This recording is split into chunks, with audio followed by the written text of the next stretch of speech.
You have a driver who has all the knowledge and all the learning and all the skills. You have his disciple, who's the fireman, who's at his feet learning these skills. And the fireman, in the process of producing steam and power for the driver's hand, is actually performing a form of alchemy. He's combining the elements of earth, coal, air, oxygen, and water. And with the magic of his skills, he's producing the power that drives this machine along.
I'm going to start it away without slipping if I can. I've got power to unleash here through this lever.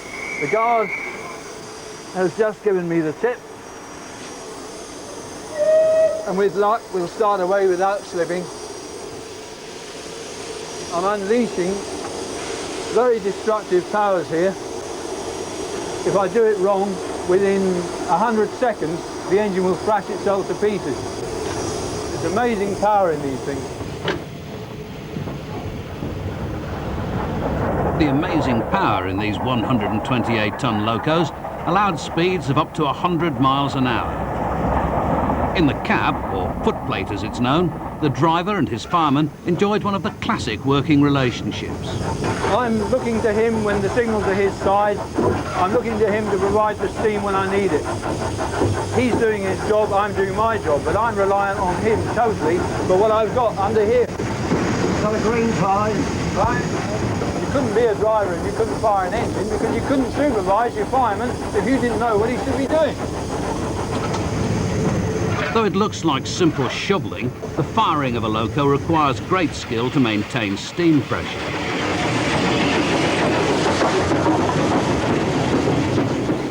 The pressure has to be such that you've got power under the regulator when you need it, and the heat of the steam, which is called superheat, depends on the colour of the fire. So we can get 750 degrees Fahrenheit in the steam if we've got 2,500 degrees Fahrenheit in the fire. It all depends on him.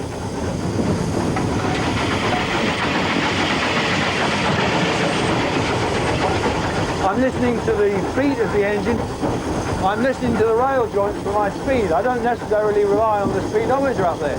In fact, in the early days we had no speedos. We did it all by sound. I can tell when the engine's picking up its water. I can tell by smell when the engine is superheating. There's a nutty smell from the oil in the front end when the engine's superheating. And the reaction to the controls is like a supercharged car.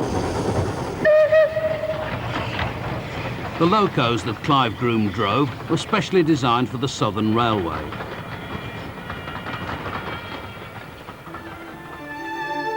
On the London North Eastern Railway, Flying Scotsman was one of a fleet built from 1922 to haul passenger express trains from London's King's Cross to Edinburgh. With 3 cylinders and enormous boilers, they should have been Britain's fastest locos. But early models were dogged by poor steaming.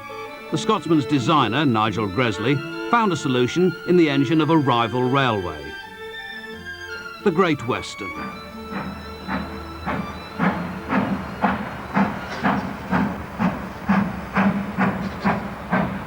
This is Castle-class loco Defiant. It was a type designed in 1923 to haul express trains for the Great Western Railway. The Castle class represents for me the epitome of locomotive design of the time. And of course, they look nice. I have the taper boiler and all the brass work and copper work, which in itself doesn't do anything for a locomotive's performance, but certainly sets them off. And their performance, the records that they set up, particularly on the Cheltenham Flyer, the whole thing just comes together as a splendid piece of machinery. I think they're wonderful.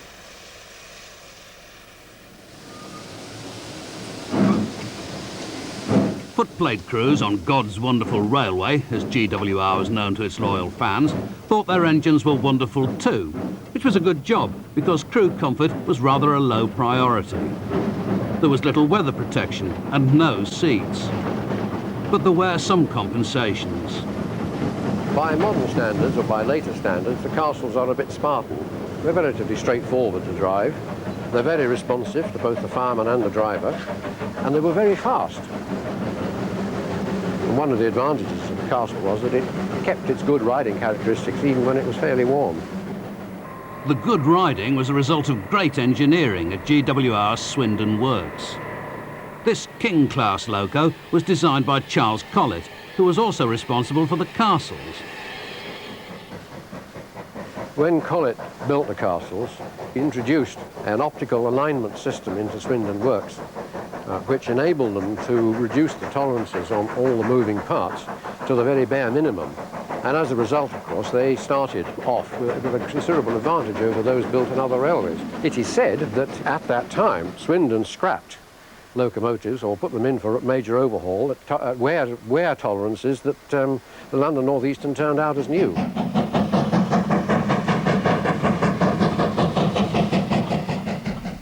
It was this spirit of railway rivalry that contributed to Nigel Gresley's understanding of the steaming problem in his own Flying Scotsman. In 1924, at the Wembley Empire Exhibition, the best of the Great Western stood in the Palace of Engineering near the beautiful but still technically flawed Flying Scotsman. And the two stood side by side in the exhibition hall, beautifully presented, of course, all gleaming and polished.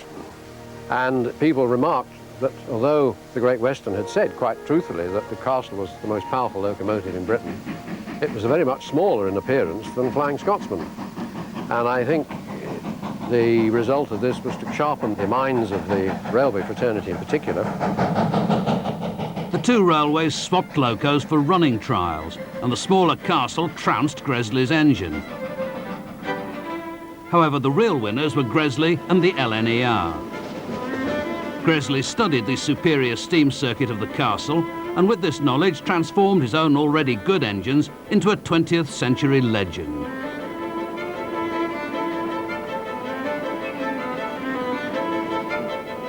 "4472 Flying Scotsman is the sole survivor of a fleet of 52 which heralded a new era of big engines and high-speed running.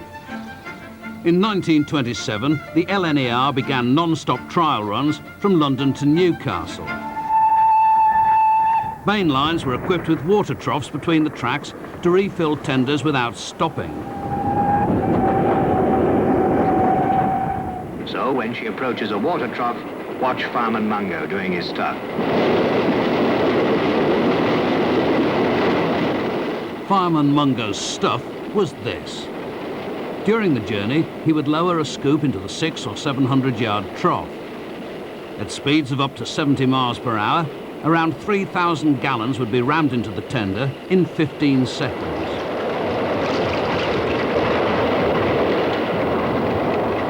But really long non-stop runs, say to Edinburgh, would raise a new problem: crew fatigue. No driver of trains is more proud of his Scottish descent than MacLeod. Now beyond York, the Scots crew prepare to relieve the strain on the English pair.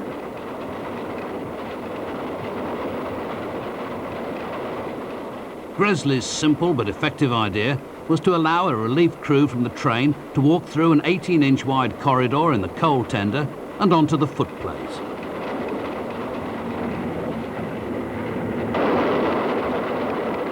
On May the 1st, 1928, 4 crews worked 2 trains in opposite directions between King's Cross and Edinburgh.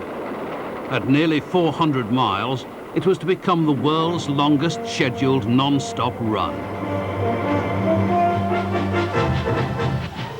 Leaving from King's Cross at 10 a.m. every morning, the Flying Scotsman provided services on board that became a benchmark for luxury rail travel.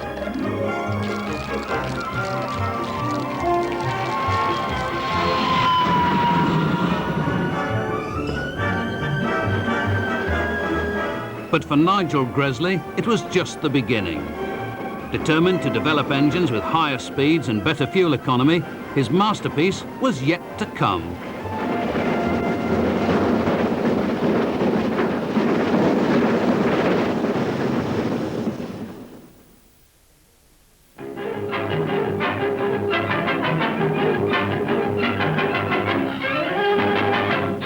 The Silver Jubilee train, latest streamline wonder of the LNER, leaves King's Cross on her record-making trial run. Nigel Gresley created this streamlined masterpiece to celebrate the King of England's reign in 1935. 17 years later, driver Jack Taylor reminisced about the day he broke the world speed record for steam. The Silver Link was the finest engine I ever rode upon. I didn't know accurately what speed we were doing. They had a speed recording machine in one of the coaches behind. I judged it to be about 90 miles an hour. Just beyond Biggleswade, Mr. Gresley comes through the corridor and shouts in my ear, "Ease your arm, young man. Do you know you touched 112 twice? Go a bit easier." It was completely different to the teak trains which the LNER had produced for the Flying Scotsman and everything previously. It was coloured in silver, and the external effect of the train was totally different to the normal train that was running on the LNER at the time. It charged a supplement, I think, of 5 shillings for people to travel on above the normal fare, and the supplements covered the cost of the construction of the train in a very short time. The streamlined trains were put on to give business people in Newcastle originally a day in London to do some work and return the same day. At the launch of the Silver Jubilee service, Peter Townend was only 10. But 20 years later, he was to find himself in charge of Top Shed, the King's Cross depot that kept nearly 150 locos on the rails.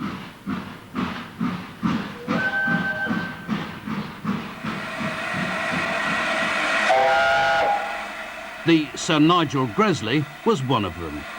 Named after its designer, who was knighted in 1936 for services to British industry, it is known as an A4 Pacific.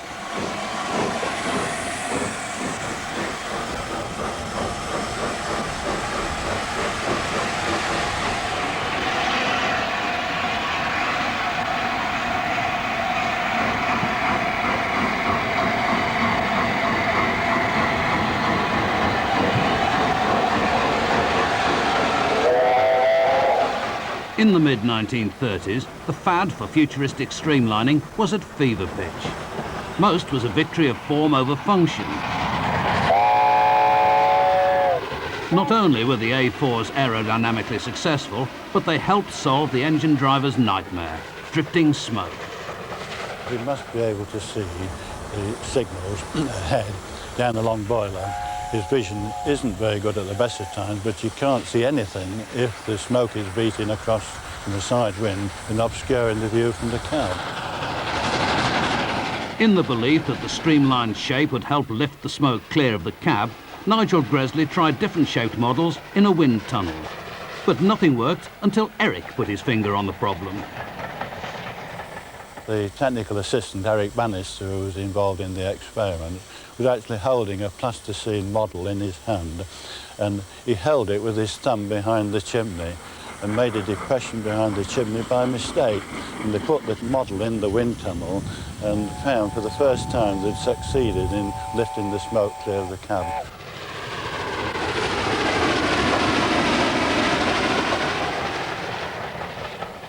The cab of the Gresley locomotive was extremely comfortable for the driver and the fireman, compared to many other companies where the cab was rather austere. But you could drive the A4 from a sitting position, all the controls within the driver's reach, and the fireman was provided also with a bucket seat, and with a wide firebox locomotive you don't need to fire the locomotive continuously.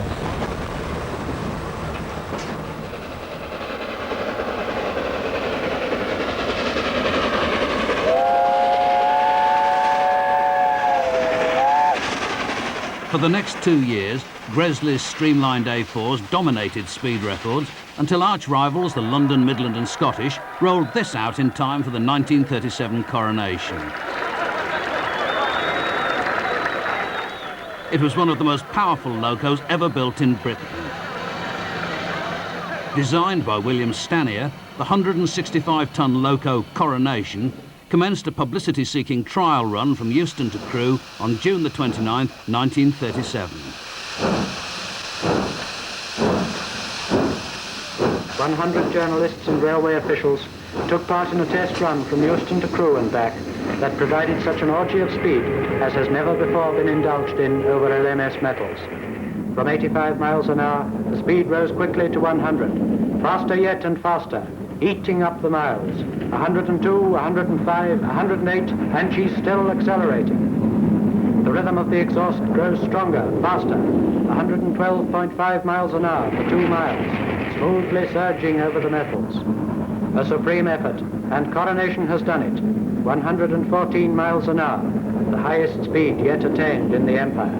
This, then, was the contribution of the London, Midland and Scottish Railway to this great coronation year. A contribution that gives daily service to the nation, a tangible, living contribution, exemplifying the spirit of the age.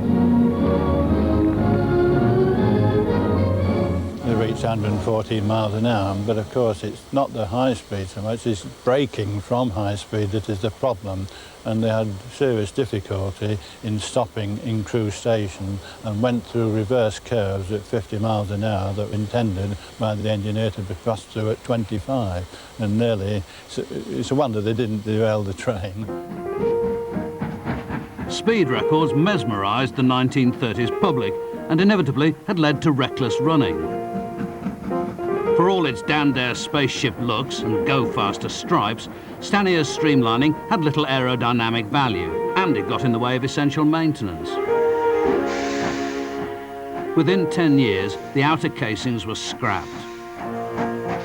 All that remains of these good-looking locos in their original form are these fragments on film.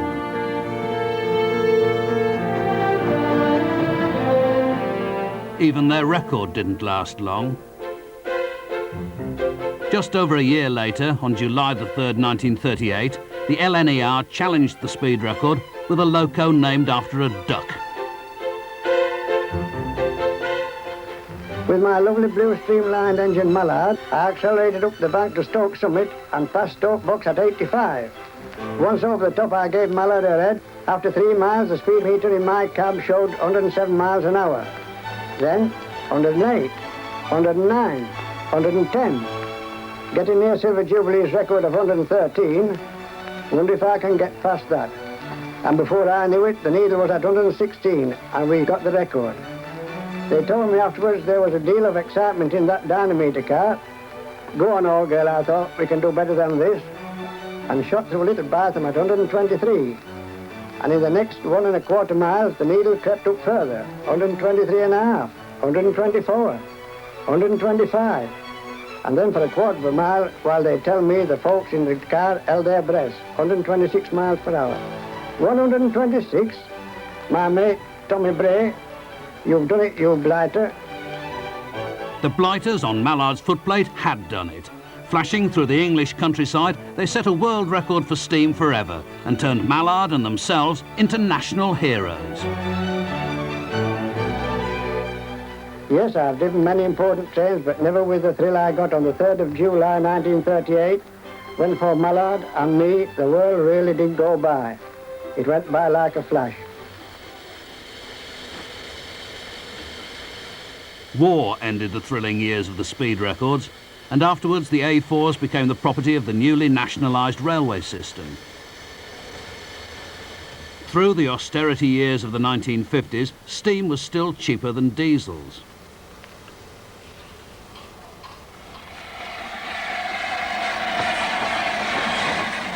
But the tide was turning, and the threat to Gresley's magnificent A4s came from this. The engines in these 1936 Junkers are diesels. 30 years later, English Electric adapted the Luftwaffe engine for rail traction.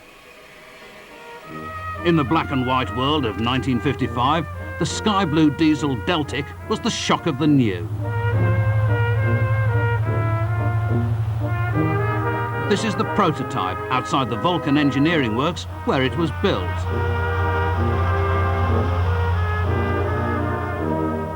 At 3,300 horsepower, there was nothing else that remotely, as a production type, came anywhere near it.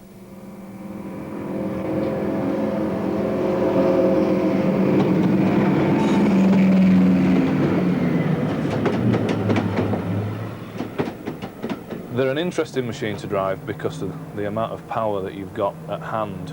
They're unique in the fact that they're fitted with 2 diesel engines and generators. They were the only production class of diesel electric locomotive built with 2 engine and generator sets.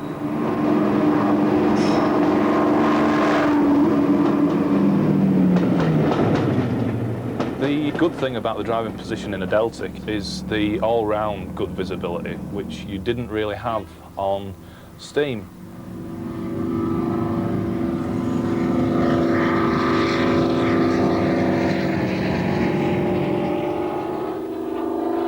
"22 Deltics replaced 55 steam locos hauling express trains up the East Coast. The Deltics brought an end to an era that had lasted 150 years. What a contrast the clean diesel-electric makes compared with the old, smoky, coal-burning locos. For a while, the smoky coal-burning locos shared Britain's railways with the new diesels. The southern region of British Railways ran these light Pacifics until 1967.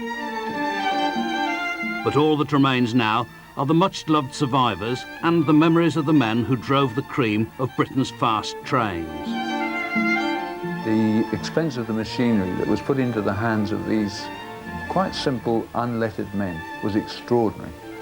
The locomotives were not only lethal, they travelled at quite considerable speeds, they cost an awful lot to build, and the men in charge had no one to supervise them. They were the largest body of unsupervised men in the country, some 70,000 drivers and firemen at one time.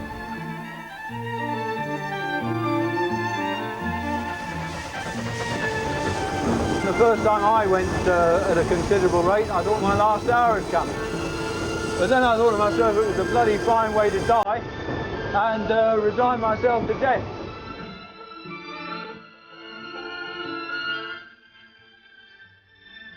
Next Monday, in the final programme, Classic Trains looks at the contribution of the freight carriers. And a book of the series is now available, price £17.99.